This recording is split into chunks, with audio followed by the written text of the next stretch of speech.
ছোট বড় কেউ খেতে চায় না, কিন্তু খেলে শরীরে উপকার হবে। সেই জন্য একটা পদ্ধতি আছে, তিতো পাতা বড়ি করে খাওয়া যায়। তো তিতো পাতা এখন গরমে প্রচুর গাছে তিতো পাতা হয়ে আছে, আর গাছ থেকে পেড়ে নিয়ে এলাম।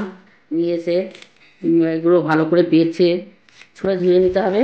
ভালো করে ধুয়ে বেছে ধুয়ে এগুলো গ্রাইন্ডারতে বাটতে হবে।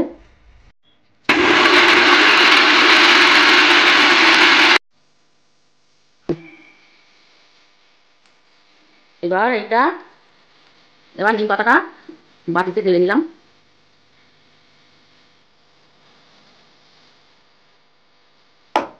নিয়ে অল্প নুন,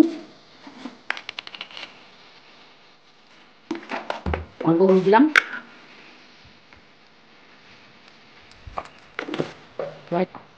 মিক্স করে নিয়ে এবার বড়িটা দিতে শুনবো।